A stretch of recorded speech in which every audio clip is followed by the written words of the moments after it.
Okay. Want to welcome everybody.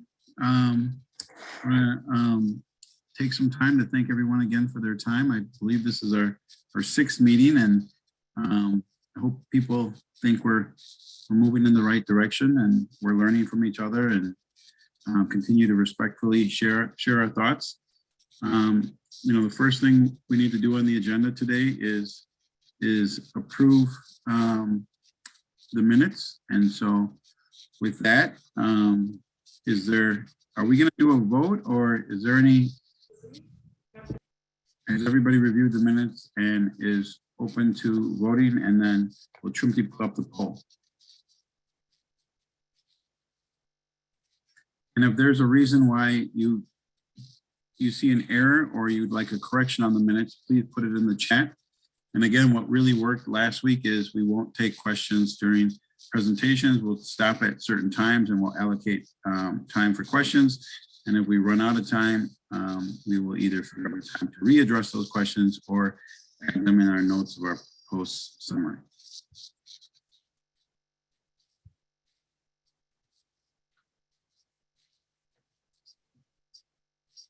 And we've got about 17 out of 27 voters in, so we'll just wait a little bit longer here.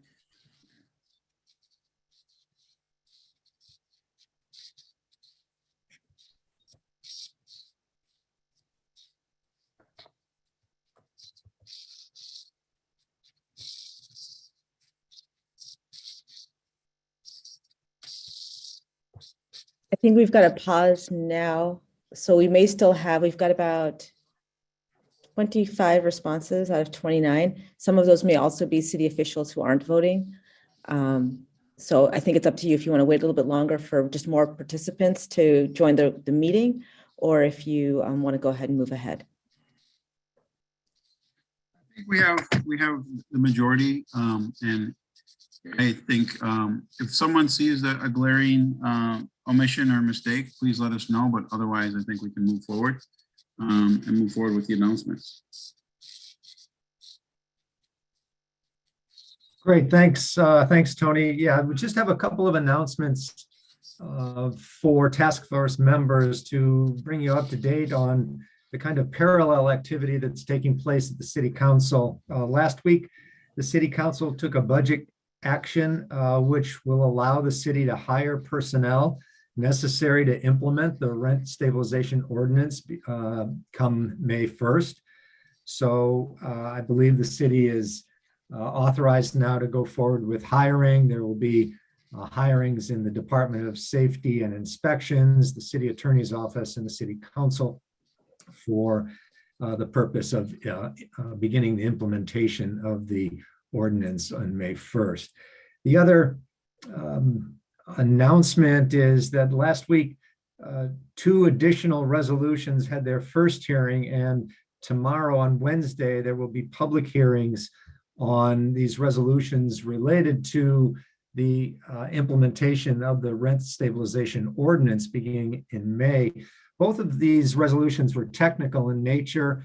One was a set of definitions and technical revisions, which just set up the process of implementing the law. And the other was an administrative ordinance giving responsibility for implementation to the Department of Safety and Inspection. So those were all technical in nature, not policy making, but I thought we thought it was important to bring you up to date on that, as that's happening, of course, concurrently to the work that we're doing. That's all I have for announcements, Tony.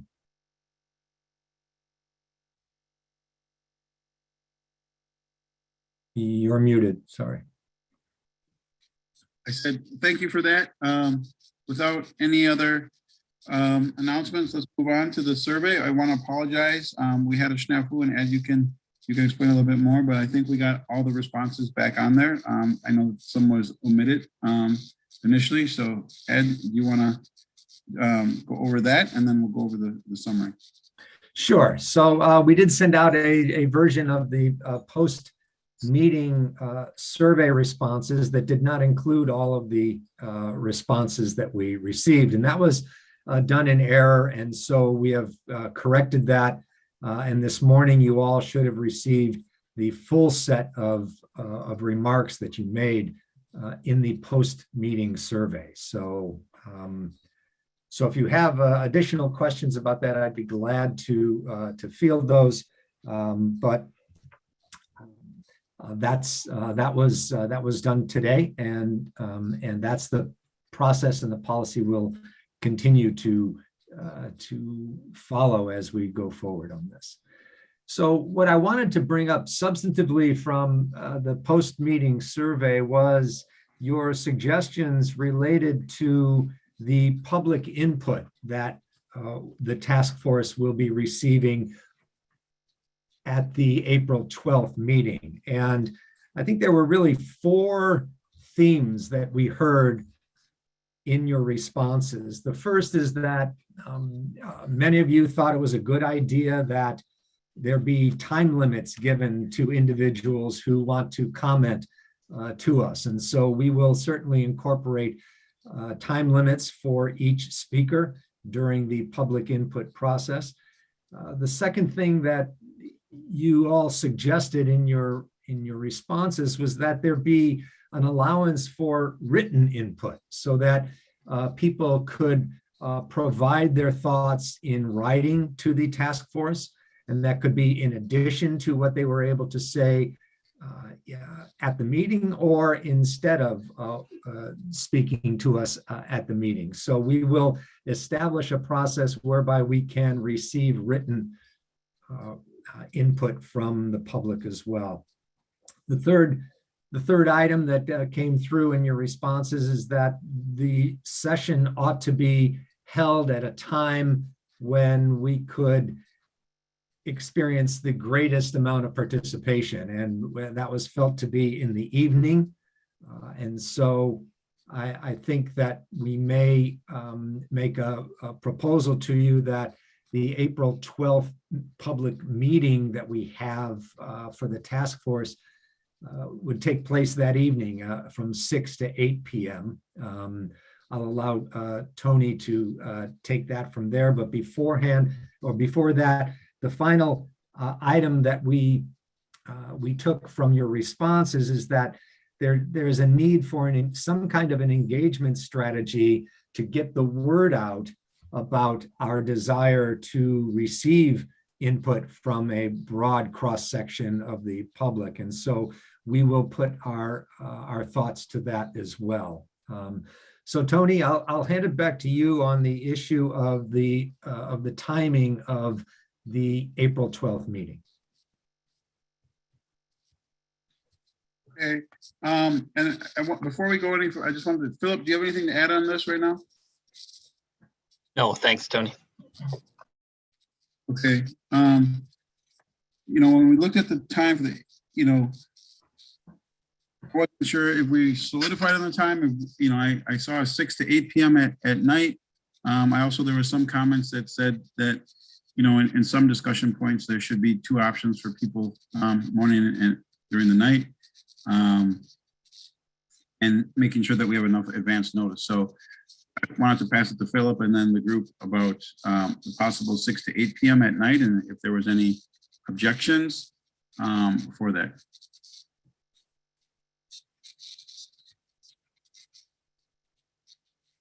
I don't have anything to add. I think 6 o'clock is a good time for, of course, there's no time that's good for everybody, but that's a much better time than during the 9 to 5 if we're doing one large hearing. So again, we would advise people, if you don't feel comfortable publicly, in the post notes, say it, and we will look at the total. But unless there is a large group that can't make it, we're assuming that this time works for the majority of the people, and we're going to go with it.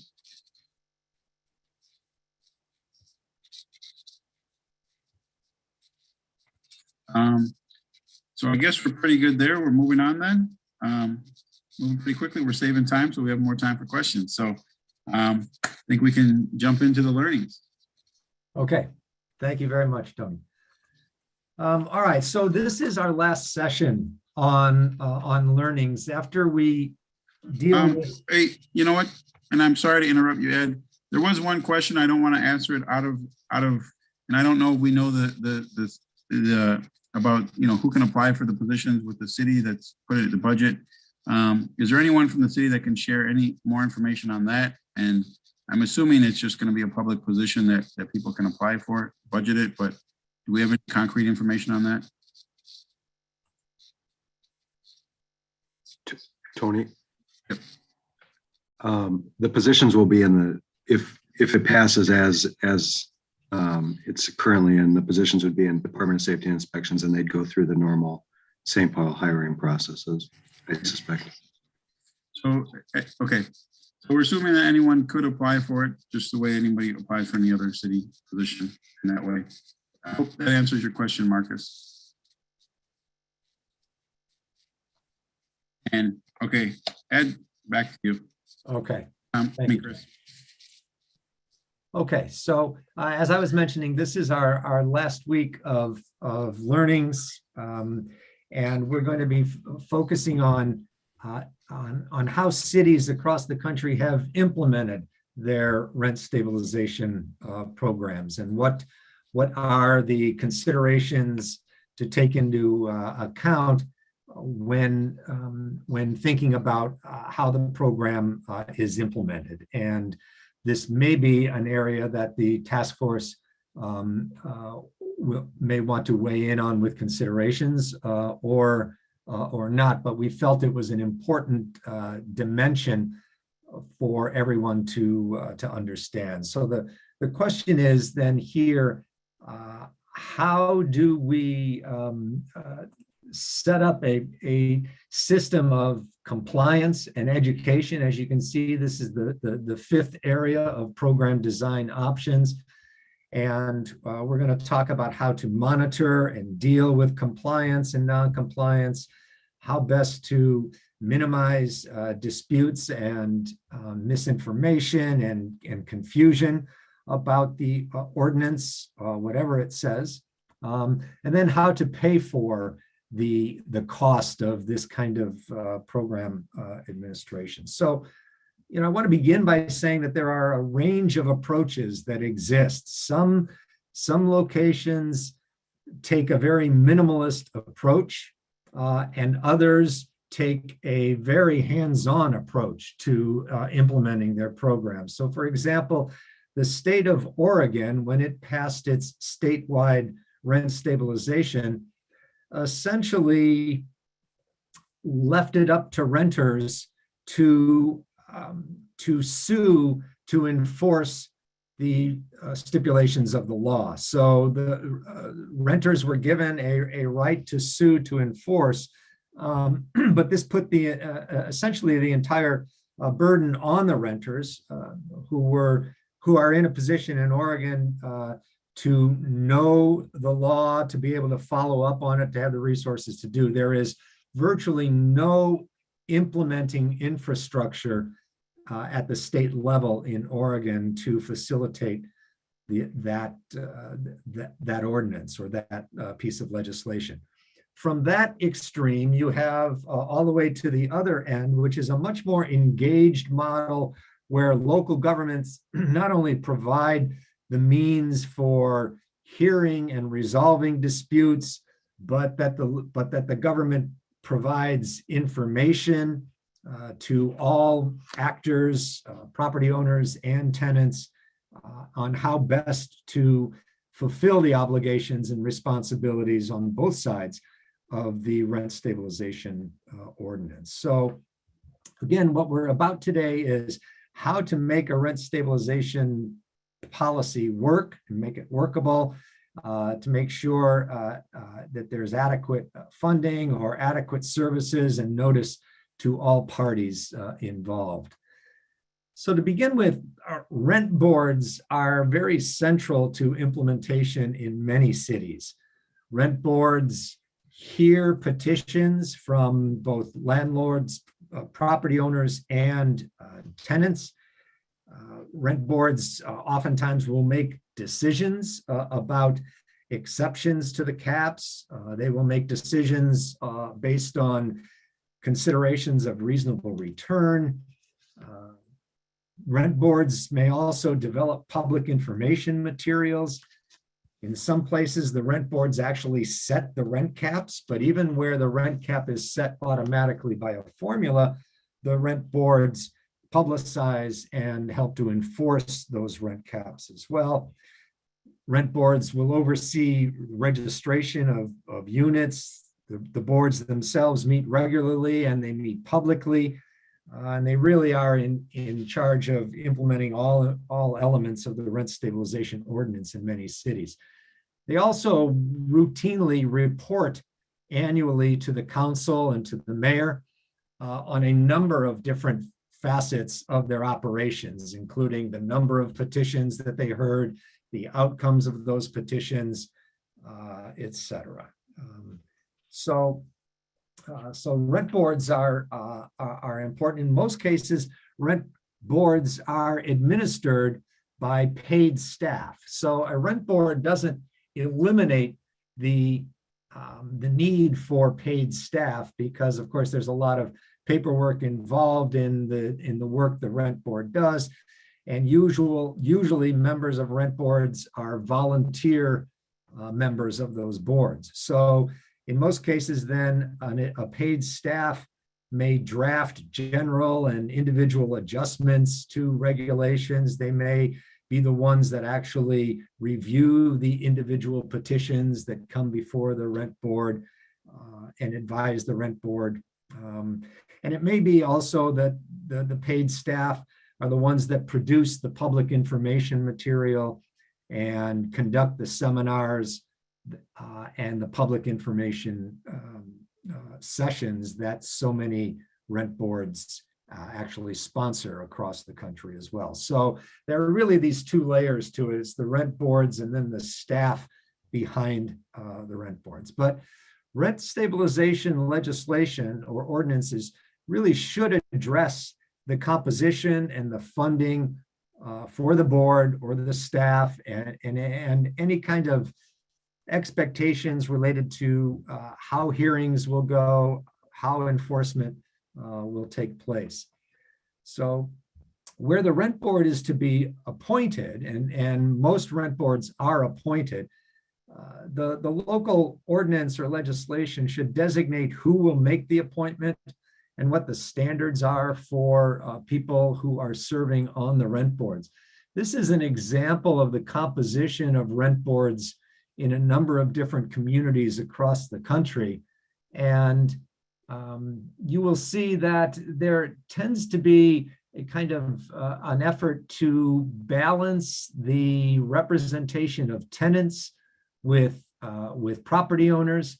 And then there are sometimes other categories of residents who are essentially designated to be on the board. So for example, in the city of San Francisco, their rent board is a 5-member board, 2 of which have to be tenants, 2 of whom have to be property owners, and then there is 1 in another category. New Brunswick, New Jersey takes a different approach. They also have a 5-member rent board, but they stipulate in their rent ordinance, at least 1 must be a tenant, at least 1 must be a property owner, and at least 1 must be a homeowner. But beyond that, there is leeway. And so you can see that the framework changes from place to place. Of 46 cities in New Jersey that were studied in the late 1990s regarding their rent board composition, it turned out that about half of the members of those rent boards identified themselves as either a property owner or a real estate professional, a slightly smaller percentage as tenants, and then most of the remaining groups were homeowners or people in other categories, as you see up on the board. There are a few places around the country that have elected rent boards. Berkeley, California, Santa Monica, California have rent boards that are elected on an annual basis. Most rent boards have overlapping terms, and so that the entire rent board doesn't turn over at one point in time.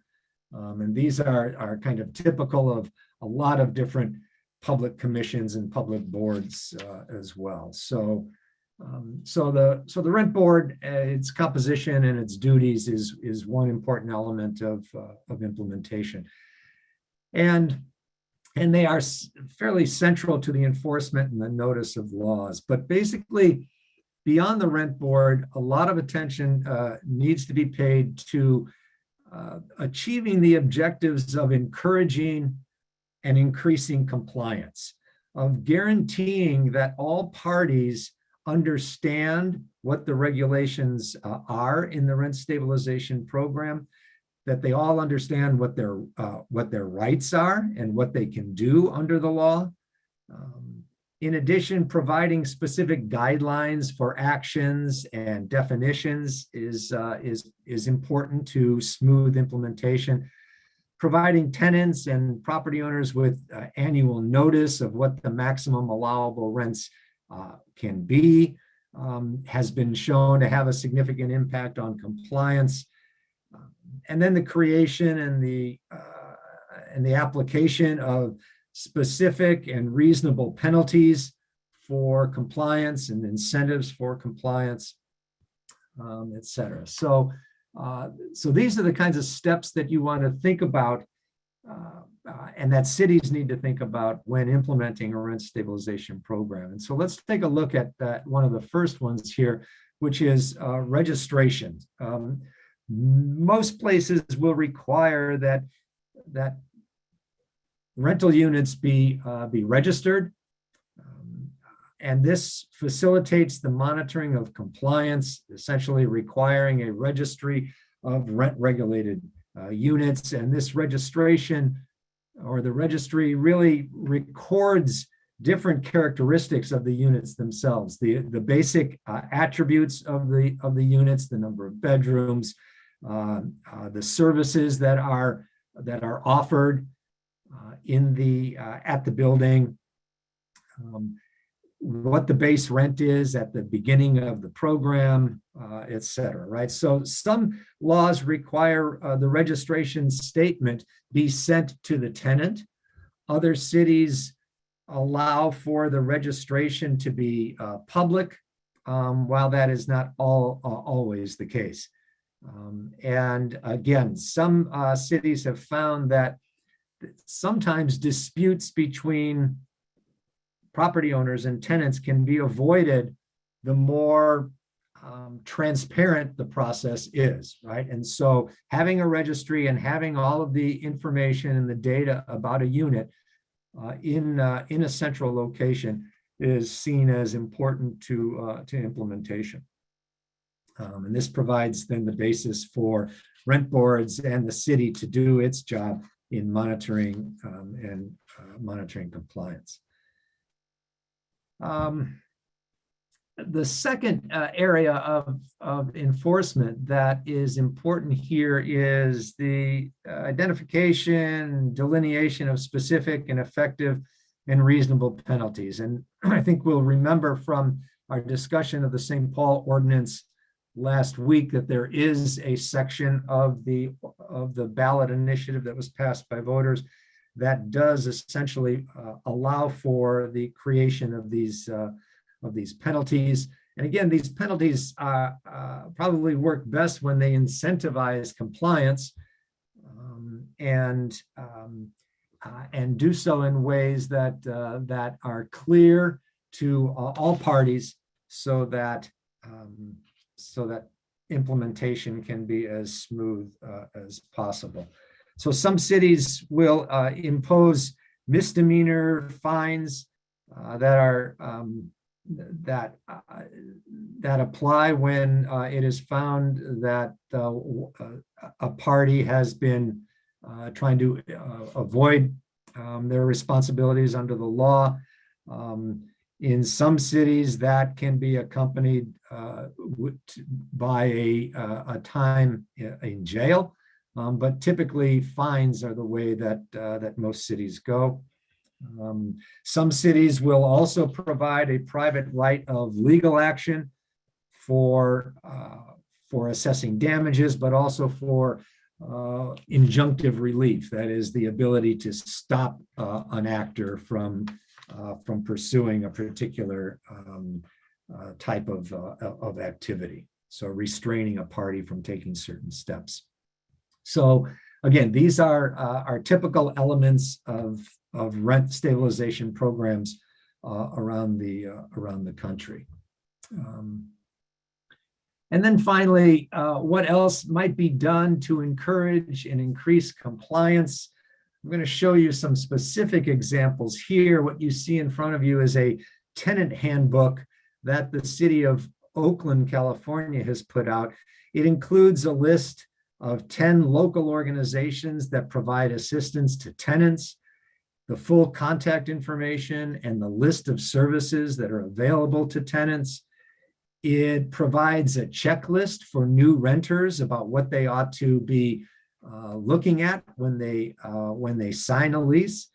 It diagrams the entire appeals process so that renters know what to do if they have a complaint or a petition to make. It designates and shows what the allowable rent increases have been in the city of Oakland over the past dozen years or so. This tenant packet also includes all of the forms that a tenant might need to engage the process. It describes the just cause and tenant protections that exist in the city of Oakland. It shows an example of a move-out agreement between a tenant and a landlord, and it notifies the tenants of their relocation assistance rights. The city of Oakland has a parallel document for property owners, which essentially then provides property owners with the kind of same set of information and forms and rights and responsibilities under the law, so that any property owner in one place can find the information that they need to conduct their business under the law. And then finally, in addition to the property owner packet, the city puts out a more general guide to rental housing law in the city, laying out the requirements and obligations in a more generalized sense. And all of these are available easily online at the city's website. And they make these available at in-person workshops that they hold across the city as well. And so this idea of workshops is important too. So I went online to look at a sample of workshops that the city of Oakland conducted in the past year. And these were the titles of them. So a tenants' rights workshop, a small property owner workshop, a workshop that was entirely devoted to security deposits, although it was focused for property owners and what they need to know about security deposits. They repeated some of their workshops in a second language, Spanish being the most dominant second language in Oakland. So this gives you an example of what that city did, and they essentially scheduled workshops monthly. Now, prior to COVID, these were in-person workshops that took place in various parts of the city. They did move to a remote kind of format during the pandemic, and I believe are still operating in that way as well. The city of Berkeley, California does essentially the same thing. And here again is a list of sample topics that were covered in workshops that the city of Berkeley conducted. You can see again, there was a separate one on security deposits, one on evictions, a mini course on Landlord 101, which one can assume is a kind of introductory information for new property owners. Interestingly, they had a lease breaking webinar. This was open to both tenants and property owners to understand the conditions under which leases might be broken and how that happens in the city of Berkeley. And then another webinar on registering your Berkeley rental property, and then an introductory session. The idea behind these, of course, is to provide as much information to as many of the actors as possible, with the idea that the more information that's out there, the fewer disputes you will receive as an implementing agency, and the less administrative time it will take to adjudicate disagreements and confusion among the parties. So again, this is what some cities do. Not all cities are this active in providing this kind of written and in-person support. And some that don't do it as regularly, but this gives everyone a kind of an idea of the options that are out there.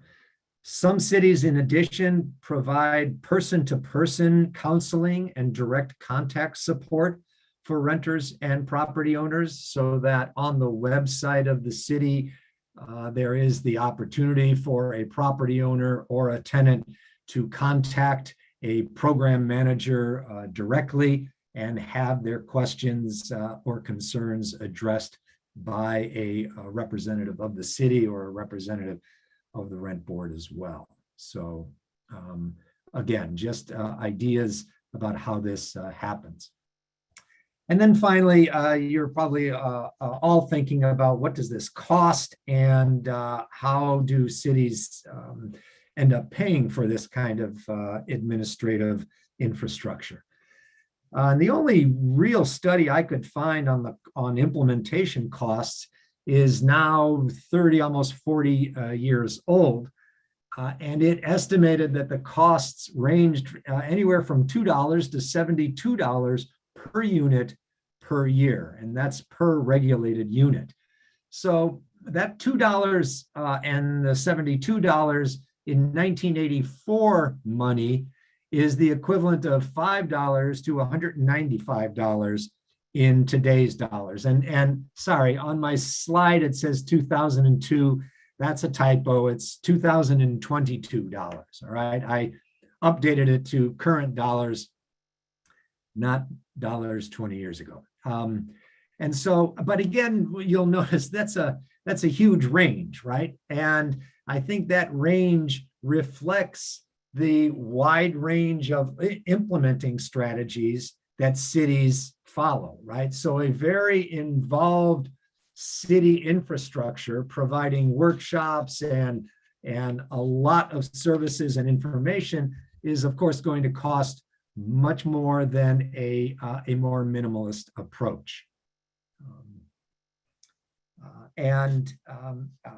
I think the study that I found from 1984 noted that the costs to the city are usually the highest in the first few years of the program, because this is where systems are being set up and where materials are being created. And so then the question is, how do you pay for those, and who absorbs the costs of this? And there are three ways that cities have paid for these administrative infrastructure costs. The first is that some cities have actually devoted general funds to this. Second, many cities, I would say most cities, attach a fee to the annual registration of units. So this is a cost that is then borne by the property owner and or the tenant. And I'll talk a little bit more about that in a second. And then finally, there are usually fees associated with petitions or hearings. So that is, if you have some kind of petition that you bring in front of the city or in front of the rent board, you will pay a fee for that. So for example, I think I have or we'll actually take a look at some fees in a second here, but I want to talk about that annual registration fee. That too can range widely. The city of New Brunswick, New Jersey charges $45 per unit for registering units in their program. The city of Oakland, California charges $101 per unit. But the city of Oakland, California provides for property owners to pass half of that cost onto tenants. So if the property owner pays the fee on time, and I think the deadline is sometime in January of the calendar year, if the property owner gets the fee in on time, then the property owner is allowed to pass along half of that fee to the tenants of the units. And so in that way, the cost is shared. And when I asked my source about how this is received by both property owners and tenants, the answer that I received was that both of them are more or less glad to pay the amount in order to have a system where there is widespread public information. Everyone is on the same page about the rights and responsibilities, et cetera. So this person that we interviewed to get this information did not report much in the way of resistance to the annual fees. And then the final thing that I would note about the petition or the hearing fees is that this can be simultaneously a source of income to support the infrastructure, but it also can be a way of discouraging frivolous petitions or frivolous challenges as well. And that is how it is seen by people who implement the programs. So I'm going to take you through very quickly here a few examples of what's available. This is the website of the city of Oakland, California, that describes their rent adjustment program. Philip? Sorry, Ed, sorry. Yes. Pause to go over just a couple questions. I think you answered them. I just don't want them to get too far behind. So, sure, Tony. How is the cost absorbed? Are we fair to say that we've addressed that? Yes, I think that's what I was trying to talk about. Yes. Right. Another one was the cost to operators. So that was answered. And then, is this just a public cost or does it include costs incurred by building owners? I don't know the detail of what Kevin means there. I think that what I was intending is this is the cost of creating the public infrastructure to implement the program. Right. Okay. These are the public costs. Okay. And Cecile, we'll hold your question until we get to the next portion, but there were some questions specifically around cost. And since we were right there, and I felt like you answered them, I just wanted to make sure that people knew that they were recognized or for clarification. So, okay. But we do have a question about the appeal process we can get after this. Okay. All right. Very good. I'm really quite close to the end. And so I just wanted to go through what some of these websites look like. You can see under the Oakland website, there are different tabs here where a property owner or a tenant can go and learn more about hearings and mediations or the adjustment program fees, contacting a housing counselor here, and evictions here. There's a resource tab, news and updates, and then other resources here, a guide to Oakland rental housing laws, reports and data. And then here's where you would see the full set of workshops. There are videos that are available, and then there's more information about the program and abilities, other ways of contacting counselors or contacting the hearings unit, et cetera. So that's what exists in Oakland. I've used New Brunswick, New Jersey as an example, and their website is similar in terms of the information it has. It actually has a link to the actual ordinance itself, and then some changes made to the ordinance in 2021, and then an informational brochure. Here, their website shows what the allowable increases were in New Brunswick over the last 7 or 8 years, noting that all regulated units must register annually by April 1st. And it lists what the registration fee is, $45 per unit, a $25 late fee. They also have fees associated with vacancy decontrol. And then there are contact people and numbers there as well. You can click on tabs to identify which units are rent controlled and which ones have exemptions. There are rental registration forms, et cetera. And then the final example I want to look at is the city of Santa Monica, California, which again works in roughly the same way. You can find out information about the Rent Control Board, the actual laws and regulations, what the maximum lawful rent is in the city, and more information as you desire. So that gives you a sense of what these cities are doing, and they do this, as I said, to encourage and increase compliance. Finally, I want to, and this is really the last item that I have, is to talk about the complementary policies to rent stabilization that exist in a lot of cities. We've already talked about one set of those when we talked about the loss of housing stock through condominium conversion. We mentioned that some cities actually produce legislation that limits condominium conversion or demolition, et cetera. And this is seen as a policy that is complementary to the rent stabilization ordinance in the city. But another very common set of policies that accompanies rent stabilization is a set of eviction and tenant protections. In most places, rent stabilization has been accompanied by eviction controls, including just cause eviction legislation. In some cities, there is legislation directed at preventing and minimizing harassment.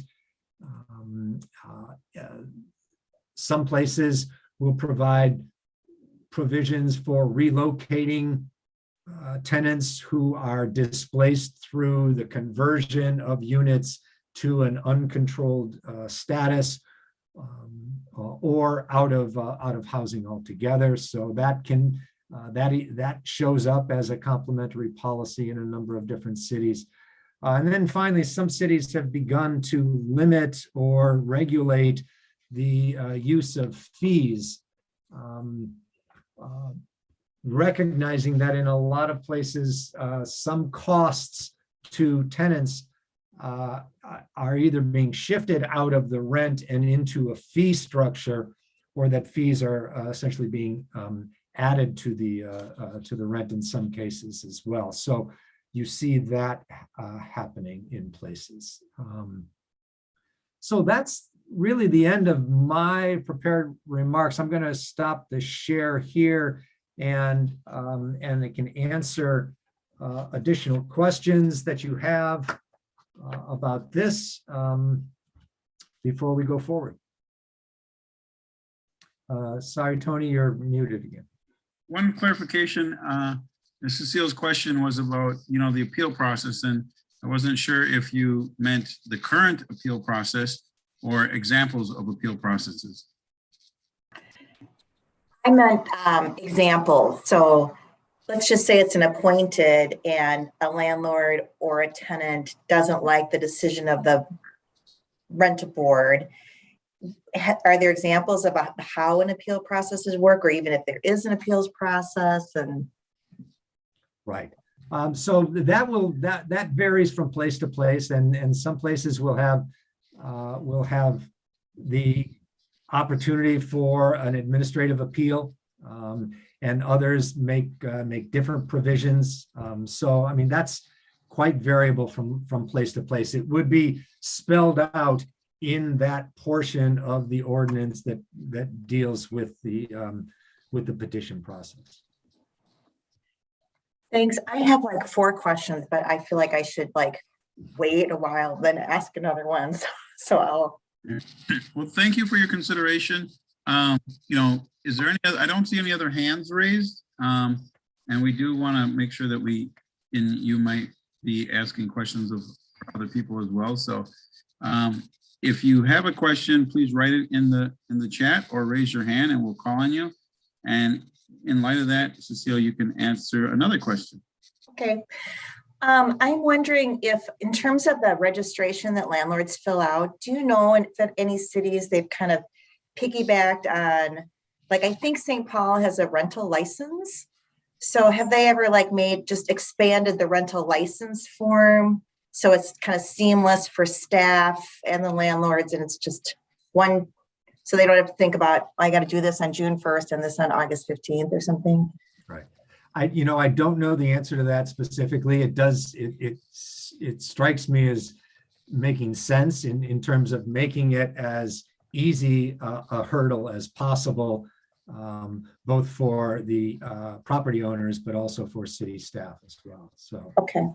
And then my last one was, would you liken these rent boards that are appointed to like a planning commission or the historic preservation commission? Because I think there's a process like the city of St. Paul. I don't know if this council appoints or the mayor does. And then it's staffed by a certain department. Is that kind of how it functions? yes, that is how it functions. Usually when they are appointed, it will say appointed by the mayor, confirmed by the council, or or some variation of that. Could be the other way around. And so, yes, I think that these are structured in similar ways. Okay, and then this is my last one. On the examples of the makeup, where it'd be like at least 2 tenants, 2 landlords, I was personally surprised by the homeowners, and I couldn't remember what you said. Did they say you have to have homeowners, or is that just how it fleshed out? Yeah, no, they will actually designate homeowners as a representative group in there. And do you know why? Like what that rationale is for a rent board to have homeowners on? I'm just curious. I think what they were trying to do was identify non-property owner, non-tenant. And So people who are just like dispassionate in some ways, like they don't have a dog in the fight or something. That's the Okay. Okay, thanks. Emmanuel, you have a question? Yes, I did have a question. I know Ed talked briefly about limiting fees to tenants as a way to kind of mitigate gouging in that regard. My question was in regards to utilities. I know a lot of property owners take on the brunt of a lot of the utilities. Is there any preventions or anything with utilities that happens with rent control? So that's a good question, Manuel. So that would depend on whether the utilities are part of the rent and defined as part of the rent. And so that happens in some places. In other places, utility costs and sudden changes in utility costs can be the basis for a reasonable rate of return appeal. So that happens in places as well. I don't know that there's a single uniform manner in which utilities are addressed in rent stabilization programs. Thank you. Mhm.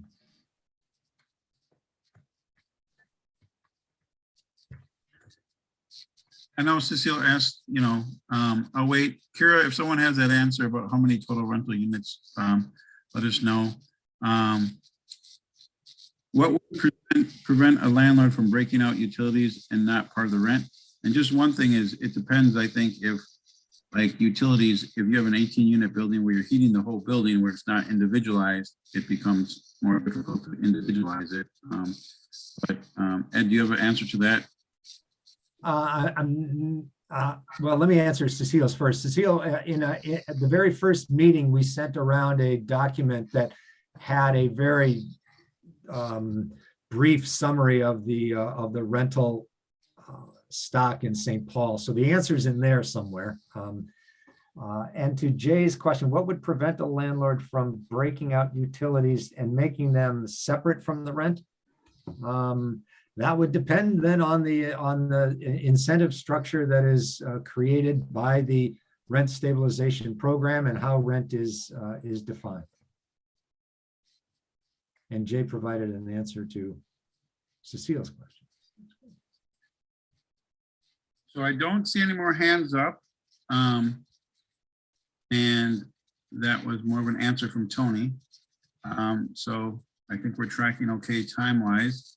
How are we moving towards, Cecilia, you have one more question? You know what, so it would be good if you have questions, if you could write them in the chat so we know what the questions are ahead of time. So then we can possibly answer them offline or make sure that if we know the answers coming later on in the presentation, then we can be more efficient with it. But go ahead. Sorry. I forgot to ask this from last week.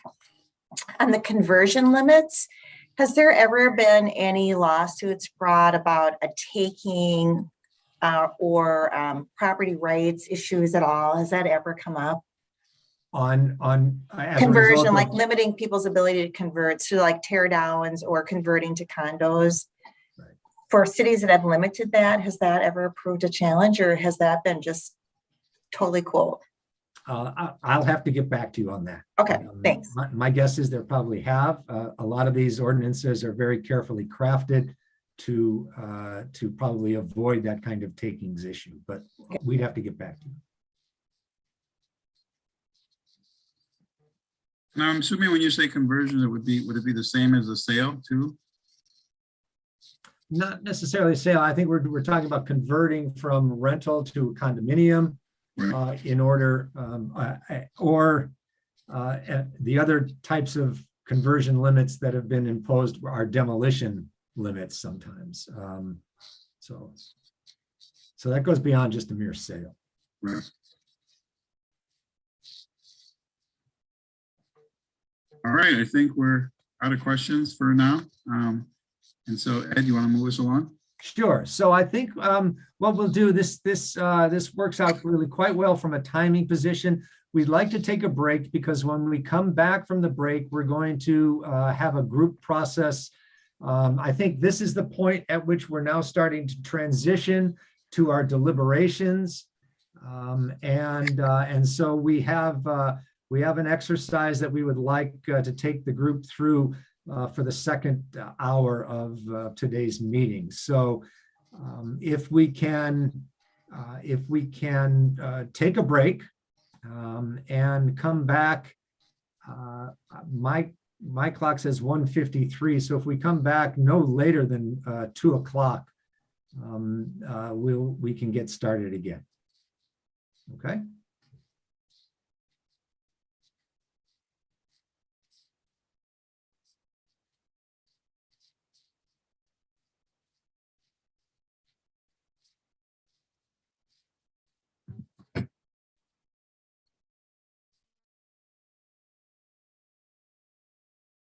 So I think I've got people in the right rooms, Ed. We're still live streaming, so I think that we have people in the right rooms. We've got a few missing people, so I had to do some switching around. But I think we should be good to go. And I've got that slide ready with, for everyone to go into the Google document to their Okay. correct room. So then I'll begin by describing the process, and then I'll ask you to share your screen so that everyone can find their group. Mhm. And did you say the link to the Google Doc will be in the chat by then? Yeah, I can drop it in now, actually. That might be better. Actually, why don't you drop it in when I'll ask you to let me, because I don't want people to lose it. I want it to be the last thing that's in the chat, right? Okay. So I'll ask you to drop it in, and then I'll say a couple more words, and then I'll ask you to share your screen so that people will see the link and they'll see what room they're in.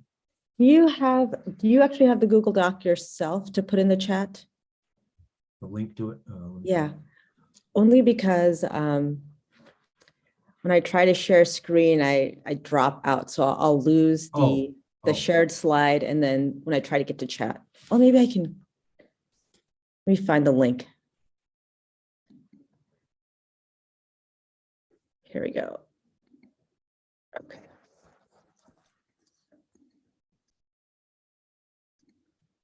We might be okay here. Are you sure? Because I can track down the link is in the email you sent Yes. earlier today. I'll put it in the chat once and I'll put it in again when everyone gets back. Oh, all right. All right. If you can.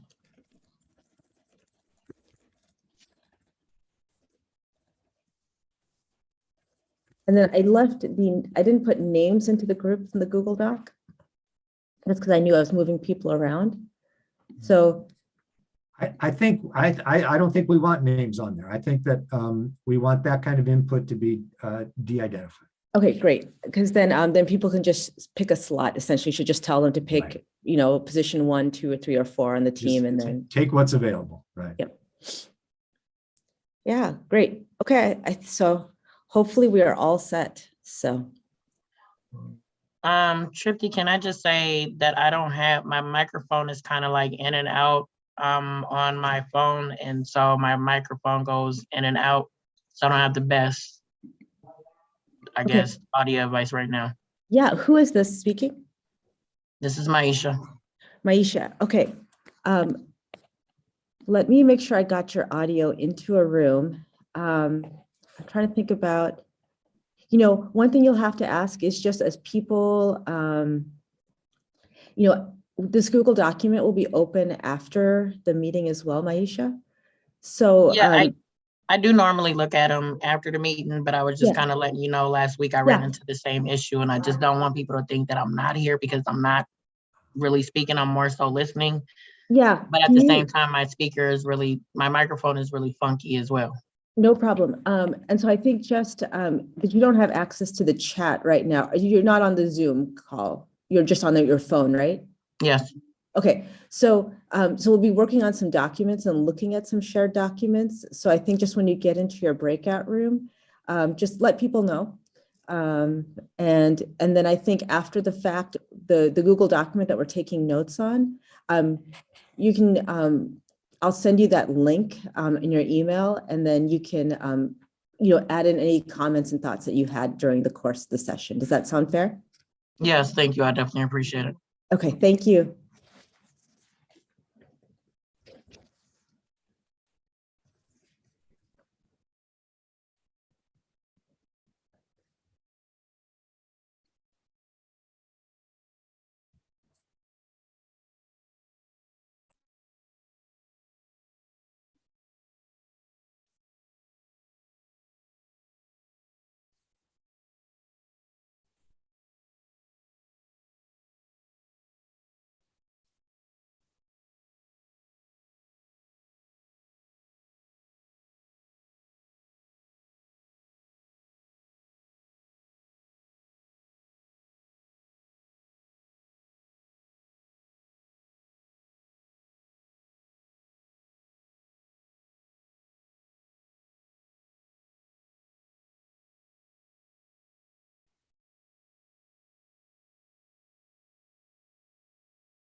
And it's 1 o'clock here, or 2 o'clock, I'm sorry. So should we start bringing people back?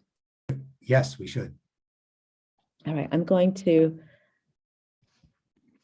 go ahead and move us to this next slide. Is it okay to do that now, or do you have a slide you want to show talking about the process? No, I don't.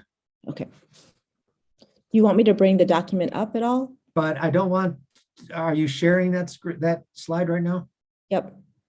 Yeah, let's just go back to, go out of screen share. And so that, there we go. And then we'll come back and then you can share that screen at the right moment. Okay.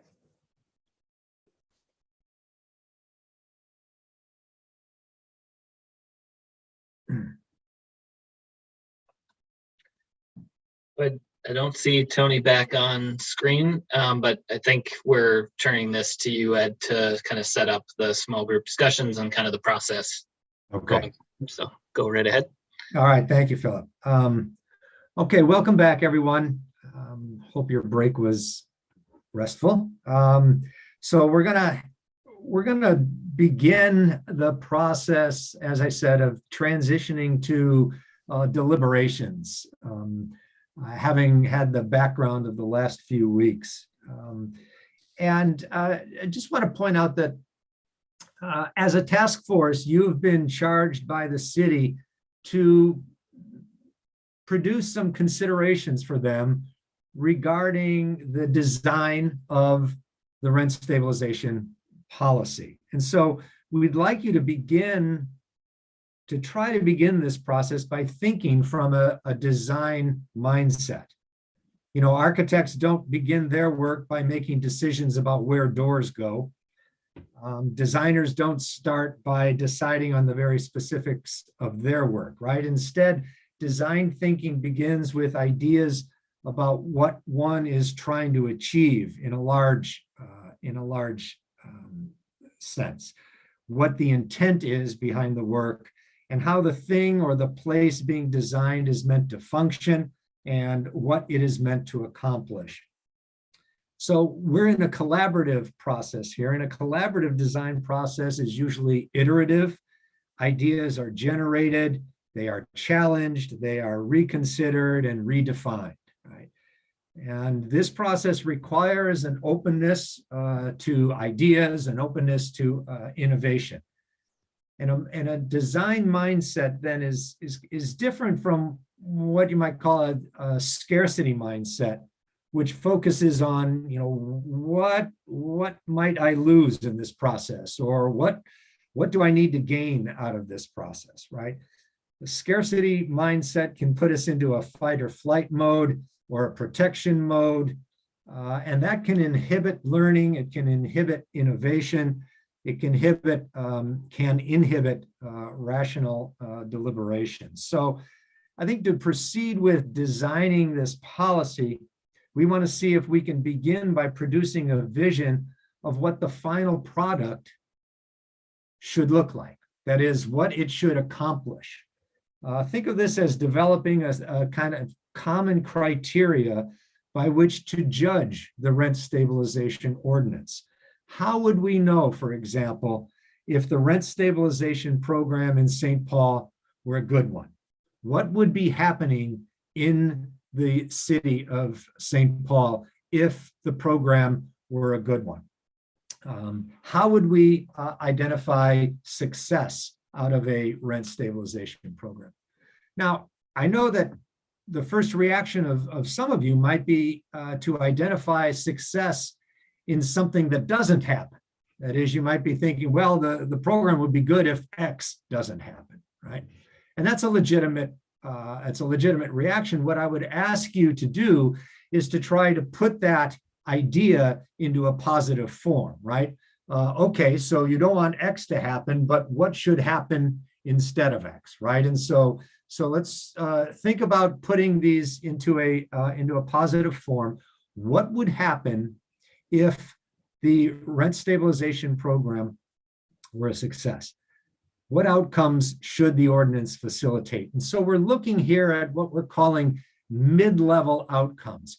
We're not asking for the nitty-gritty about what the program should look like. That is, what characteristics it should have. What should the cap be? Should there be vacancy? We're going to get to that, right? Those are questions we're going to get to.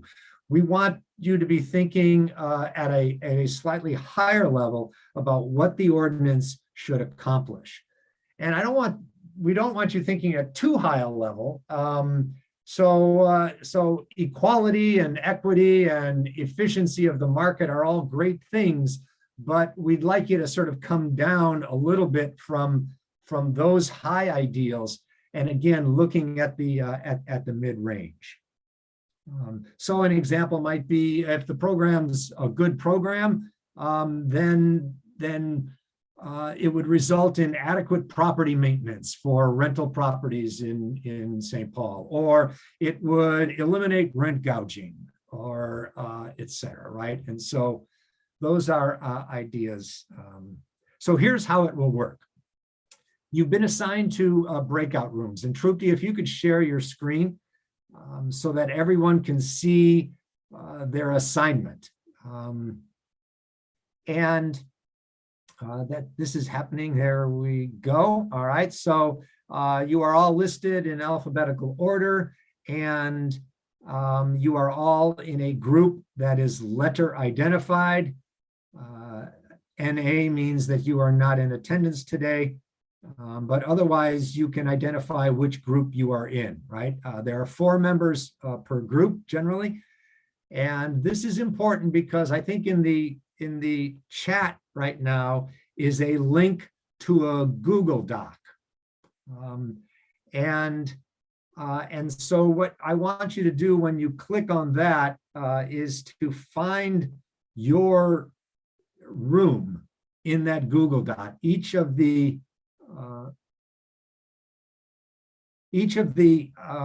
rooms will have a page or two in the Google Doc, right? So I want you to find there, and find yourself there. What we're going to ask you to do is to take 2 minutes by yourself to think about the question that we've proposed, which is, what would the rent stabilization program achieve if it were a good program? And we want you to write your thoughts down on that Google sheet in the appropriate place for your team or for your breakout room. Now, some of you are on a phone and not at a computer. If you're on a phone, write your thoughts down on a piece of paper, because you can then talk about them in the breakout room and get them recorded that way as well.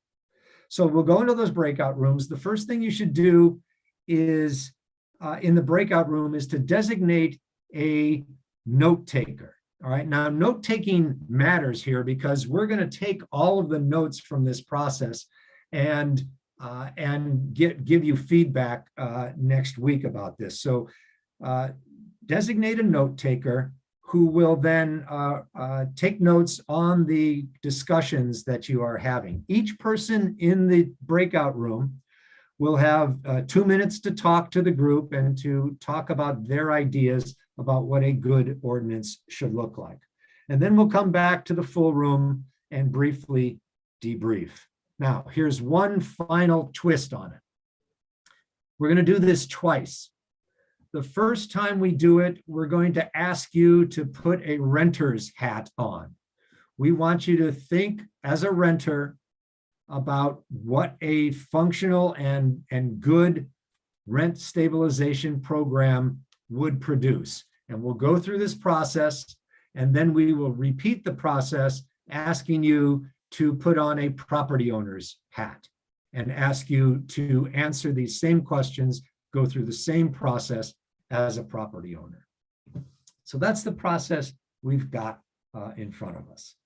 So I'm hoping that at this point you are all locating the Google Doc. You know what group you're in, and that we can have our 2-minute session to yourselves.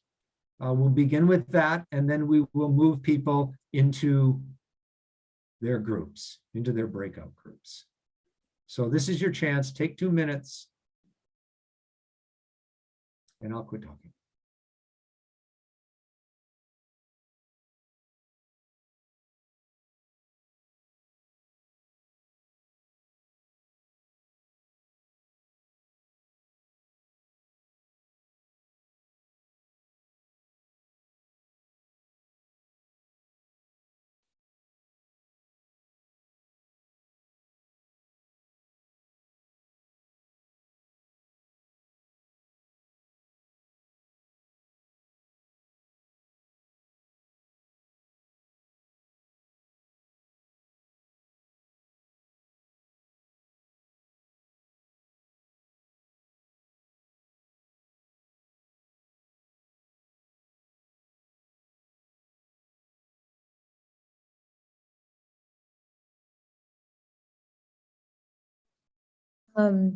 Ed, I'm getting a notice that maybe we don't have edit access on that document. So if Tony, can you maybe go into the document and then just redirect it?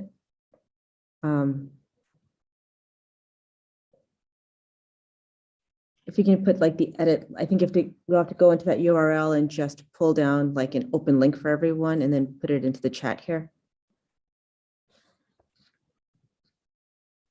Sorry about that, folks. I saw that it said edit, but I just have a different permission, so. All right, I think I updated the permission. Okay. Should be anyone on the internet with the link can edit. So let me know if anyone else is still having issues. Okay, great. Thank you, Tram.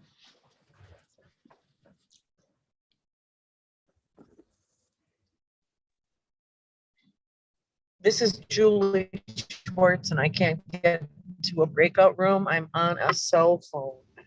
Okay, I will look for you. And then we haven't opened up the breakout rooms yet. Okay. And so when we do that, I'll just make sure to get you into the right room, okay? Because I think I can get you as a caller in there. This is Why Philip. would we also? Just note for anyone who is still not able to edit, you may need to just close out the document and then re-click on the link in the chat in order to So now as an editor. why would we also think about the high level items? Why is it?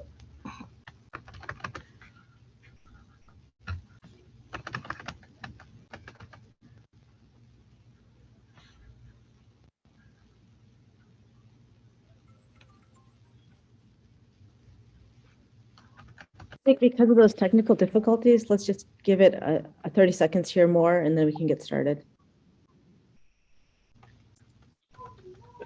Just for clarification, you've got like B1, B2, B3, B4. You want each individual to take one of the slots in there? Yes, yes, please. Okay. And did you want names associated with those slots? No, I think we want to keep it de-identified for now, so. Very good.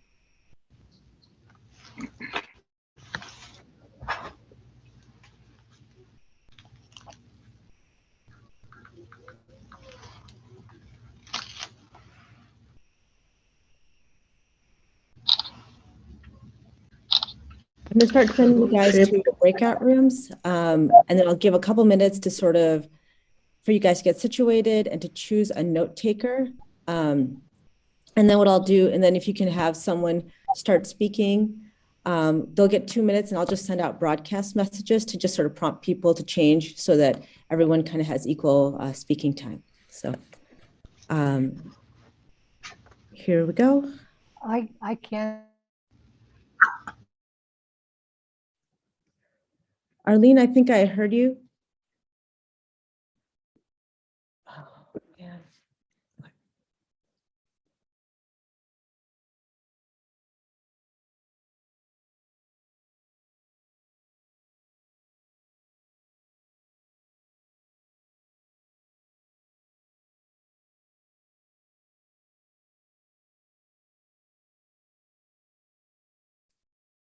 Right. Do we have any callers that need to be assigned? So Carolyn,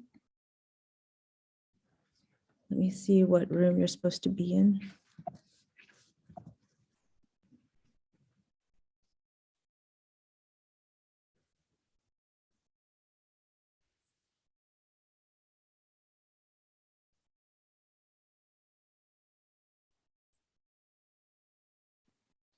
All right, looks like it's looking good. Yeah, we had a couple people that were here earlier that have dropped off. So some rooms only have 3 people, one room only has 2 people. No, there's no way to avoid that, unfortunately. Yeah. So people are in rooms now. Yep, it looks like it. I think we only have city people here, and then Kira team people. Okay. I think it only gets challenging sometimes when you have one person in the room, then you got to do a little shuffling. Moving around. Yeah, I think the people that are just 2 people or 3 people are still a spread of different perspectives. So. Okay. All right, so Trupti, you're watching the time on these? Yep, let me start that now.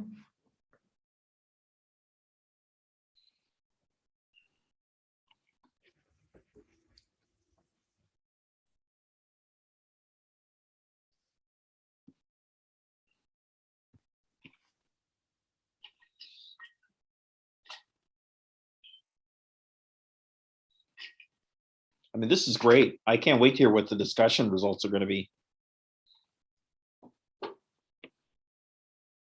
Just to keep a reminder, we're open to chat here, but we are all live streaming. So just as a reminder.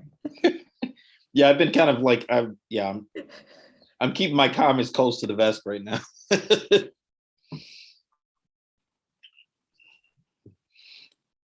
Dear live stream, I'm excited for this process.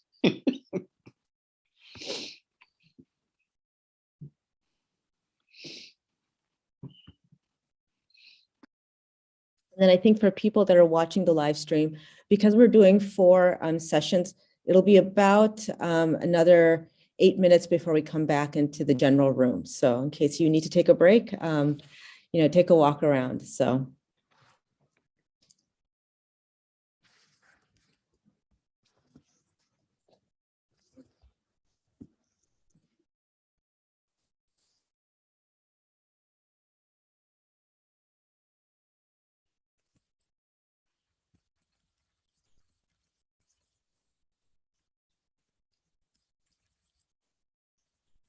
So I just got a message about the Google Doc, and that just to make sure people scroll down to the right group. Okay. You may just want to broadcast a message out to everybody with that. Yeah, at this point, if we just get everyone's comments, Yeah, that's true. the most important. That's true. I can broadcast something quick just to, but. Let's see.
And maybe Kevin, did you pop out of a room? If I put you back in, can you tell me what room you were in?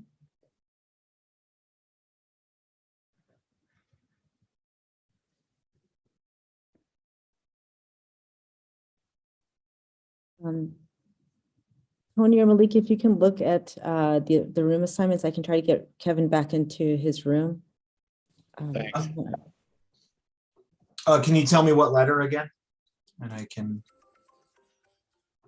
You mean last name? Sorry. Oh, the letter of the breakout room. Oh, I'm sorry. I don't know. I had to step Okay. away from it, so I missed my assignment. Gotcha. Here we go. I think, there we go.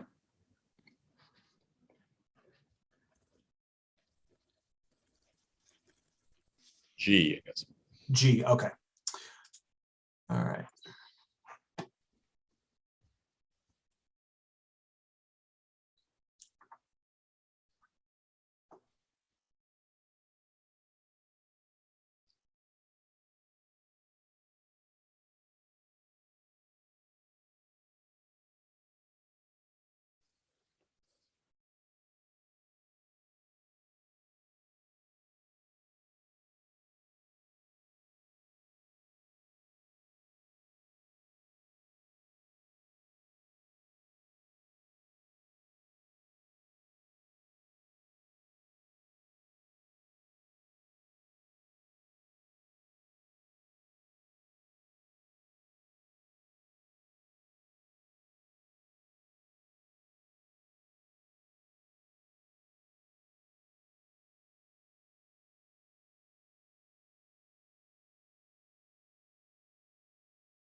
Welcome back, everyone.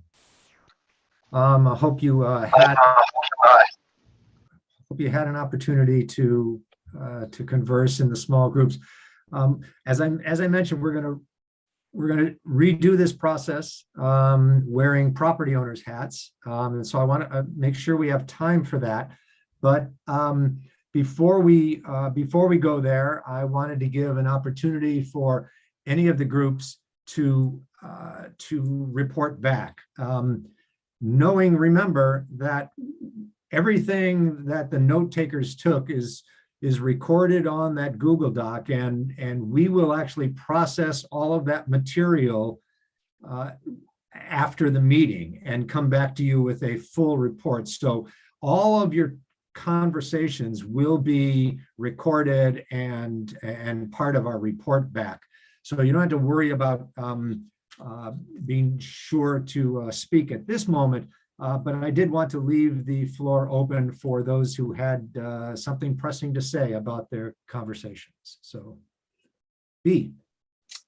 Yeah, we thought that a good policy and overall a good program has like little to no kind of loopholes. And I think when we think about this, we think about the exemptions, but we also think about other items that could be tied to rent. So we're talking about like utilities and stuff like that.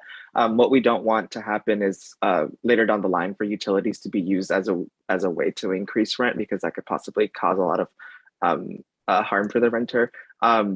And I think what we also wanted to be clear about are the processes. We believe that every process, when it comes down to this program, should be accessible and fair for everyone, including the renter and especially the renter.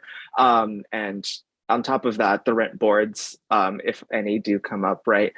If rent boards are created, we believe that they should honestly be mainly controlled by renters and not necessarily by people who have a stake in the game, if that makes sense. We understand that there needs to be a sort of balance, but if we don't have a renter majority in a lot of these rent boards, then it kind of can already be determined what's going to happen in terms of deliberation and stuff like that.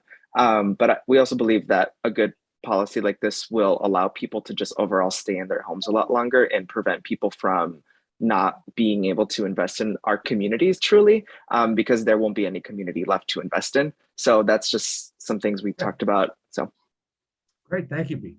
Other folks wanting to report back?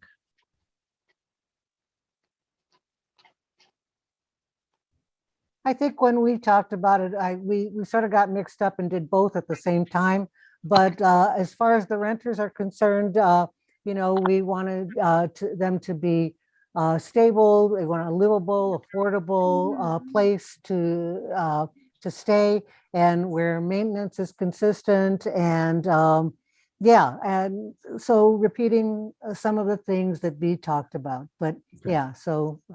All right. Oh, can I say, I do not have the ability to edit my document, the document that, I mean, everybody else was writing and I couldn't write on it. So I'm not sure what's going on, but I couldn't do it. You may have to refresh it on your computer. Oh, okay. So all right. try that. And thank you. Your group is ahead of the game, having taken both perspectives already. Yes. Kyrie.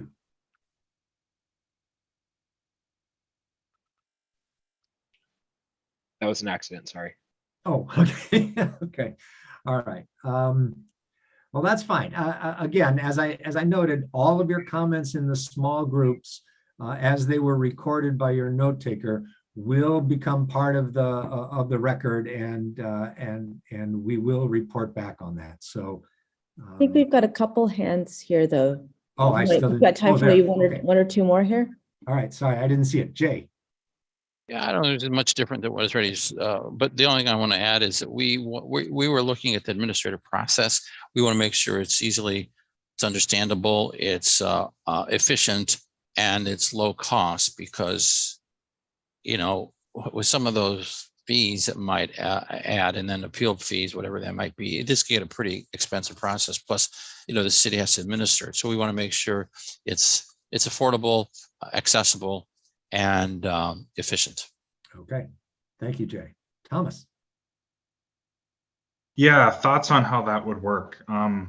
Minnesota got rid of our municipal courts in like 1977, but I believe using like a hearing officer, maybe 1 day a week, 2 days a week, might be an efficient use of time. Someone who's a civil servant rather than, I guess partisan wouldn't be the word, but someone from a party with vested interest could be an easy solution. Generally, municipal courts, they're used over the river in Wisconsin. They don't use like proper rules of evidence or procedure, so it's a lot easier for everyone from a tenant to a small landlord that doesn't have counsel to just basically bring the evidence, dump it on the hearing officer's desk, and let a civil servant come to an outcome that is not a board of property owners or exclusively of tenants, someone who does it professionally. All right, thank you, Thomas. I thought over the river meant Minneapolis, but Wisconsin is correct there. Sue, I see your hand, but just for the sake of time, I'm gonna maybe ask that we go to, is that the Sure. last one? Yeah, last question. 2. Oh yeah, so it's just a comment for our group.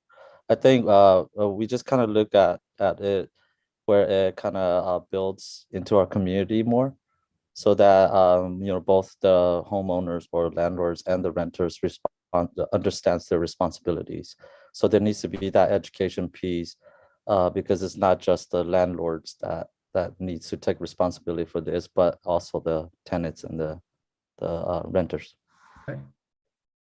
Thank you. So, so we are going to repeat the process now and ask you to switch hats and think as a property owner and think about what the program should accomplish. If it's a good and positive force in the city of St. Paul. So again, you'll have 2 minutes to think about that and to add those to the Google Doc. Go right back to your to the same spot on the Google Doc and add your thoughts, and then we will break you back out into your small groups and you can repeat the conversation. Thank you.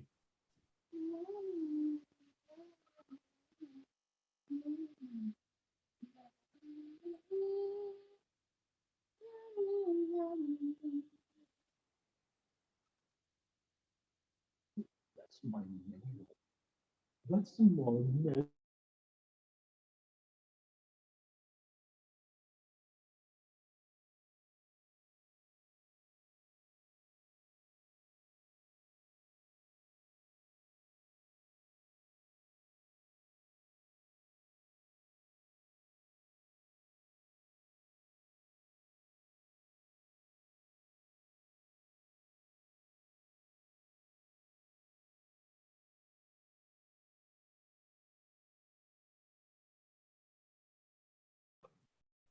Is the breaking out of the breakout groups still in process? Yep, we're taking 2 minutes just to let people write down their own thoughts, collect themselves, and then Oh, we'll I go, see. and then we'll do Sorry, I we'll do forgot. breakout rooms. Yep.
here.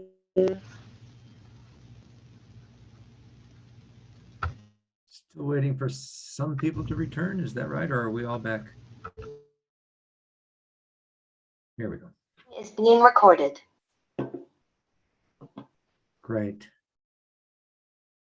All right, thank you, everyone. I think everyone is back from small groups, and so we'll just open it up again to see if anybody has something they'd like to report back. Would be curious as to how the discussion changed from the first time,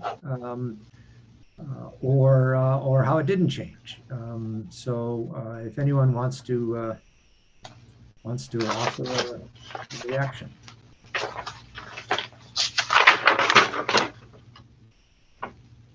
I think it was kind of interesting. I mean, we did spend some time talking about, like I said, the property owners in the first, property owners in our first discussion, you know, and saying that there were a lot of similarities between what property owners wanted and what tenants wanted, and that was stability, and also things like reasonable rate of return on my investment, that kind of thing. But then we got to talking about how, you know, sometimes, you know, how a property owner can control his or her expenses, and the idea that, you know, getting the tenants involved in kind of a community kind of thing, where, you know, they are understanding of how do we keep a building maintained? How can we participate? Or if there are, you know, extraordinary expenses, that there be some open communication so that a tenant knows that, well, because I don't know, the boiler went down or something, and it's a huge, or something like that. I just, you know, that there, so that there is more of a,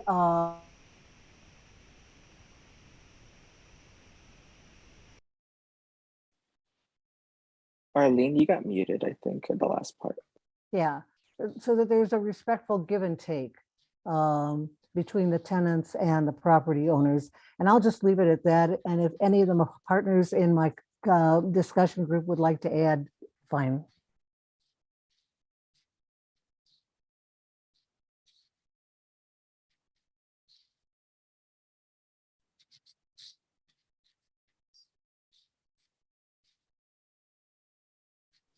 You're muted, but I saw you saying my name. Thanks. I'll just kind of go through the notes. So some of the things we talked about from the property owner perspective were, you know, the property owner being able to know what to expect for earnings and expense, especially when expenses could be spiraling out of control like we're seeing now. Having consistent tenants, you know, and tenants that are going to be a good fit for the property and be there. Also talked about vacancy decontrol that could allow for room for improvements and finding the next renter. Ability to meet financial planning goals, having operational costs adequately met with room for whatever profit margins that is motivating or needed to stay afloat as a property owner. Ability to keep the units maintained, having quick turnaround times on processes or decisions by the city in terms of if a exemption needs to be made, so that the property owner is not sitting there for a long time wondering if it's going to go through or not, which could cause, you know, problems and also make them lose quite a bit of money. And also another thing that came up was just uncertainty about the ability to actually purchase investment properties, and if you know, it would be important for the policy to not get in the way of lending institutions giving money to people to invest in these properties and make them available to rent. And anyone else in the group, if you want to add, go ahead. Thanks. Thank you, Robbie. Kyrie, I see your hand. One thing that Arlene mentioned about our group is because I couldn't follow instructions, we mixed up both landlords, property owners. One thing I wanted to bring from the tenant side that I also think applies for the owners, developers, is that not everyone even if they had stability in their current place, is paying what they would like to pay for the place that they live. So they might want an opportunity to pay less. And a lot of that might depend on the supply of new housing. So the opportunity to afford somewhere that might be more affordable than what you already have, for there to be more homes in your community, but still in your neighborhood, would be important, I think, for both sides. Okay. Thank you, Kyrie. Appreciate it. Any other comments before we? Two. And then Philip.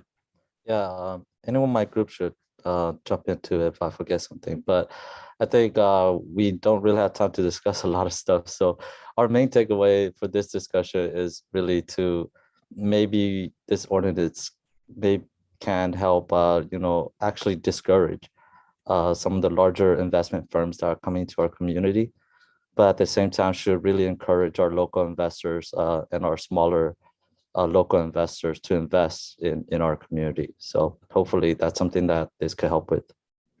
Okay, thank you. And Philip. I was also in two's group, so just sort of building on that. I think whereas in the first group we just stayed in the role of the renter, as we started to think things through on the property owner side, there really were other stakeholders that are related to property owners, but not themselves property owners that we were thinking about. So just for our ongoing discussions, it seemed like whether we need to do this exercise more, I don't know, but I think it's important to be clear that there are different stakeholders related to the property management side. All right, thank you, Philip. Appreciate it. Final comments. So, as I noted, we will take the information that you recorded on the Google Doc and process it in the week to come, and be able to come back to you so that we can consider all that was said across all of the groups, and to take a look at these larger programmatic objectives, and see where the commonalities exist. We have in store for you other activities next week related to setting the stage for the conversations and deliberations. And then finally, I will note that we also have our expert coming in. He will be speaking to us for the second hour next week from the 2 to 3 o'clock hour, giving you his experience with the way rent stabilization programs went in many of the California cities that he has worked with over the years. So that's what we have in mind. I thank you for your deliberations today. I think one of the decisions that we came to was about the timing of the public hearing on April 12th. And so I think we will go forward with that. We will also take other steps to try to encourage the greatest amount of participation possible. So we'll give you an update on that as well. Cecile has asked if we can confirm the time of the meeting next week. The time will be at the regular time, 1 to 3. Our meeting will be from 1 to 3. Our expert will come at 2 o'clock and spend that second hour with us. And we will,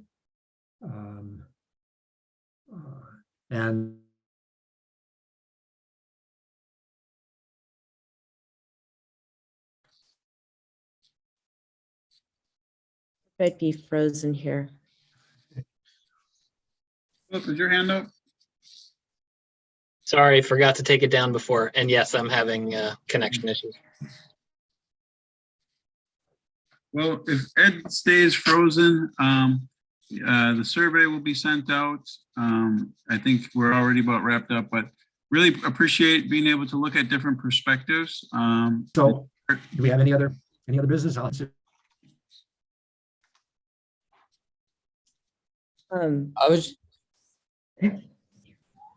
Ellie?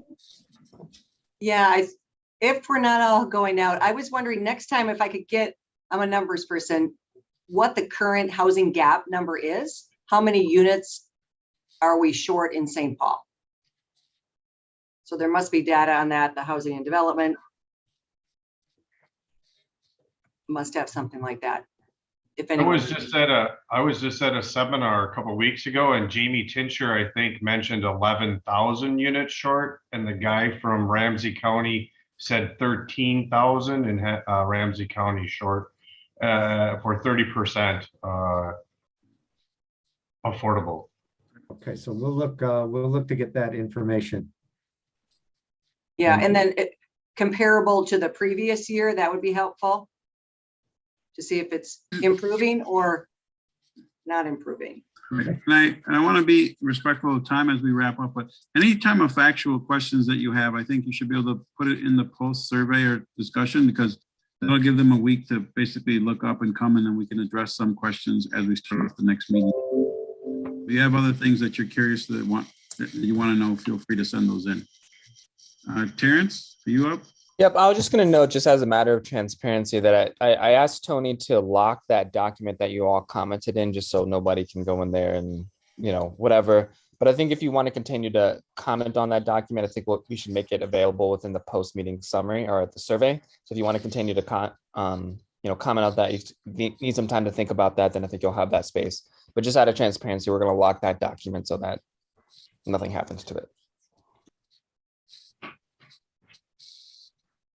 One logistics question, Tripti, if someone can't make a meeting, and who should they let know? I think you can just let me know. It's helpful to know just for breakout rooms and trying to assign. So when that happens, but for the most part, we're just keeping track of it in the minutes. Based on just your attendance in the Zoom meeting. So We have 30 seconds. Anyone want to share anything, or Philip, any last comments? Nope. Thanks, everybody. All right. Thank you all. Everyone have a good evening. Good night. Have a good evening, everybody. Good day.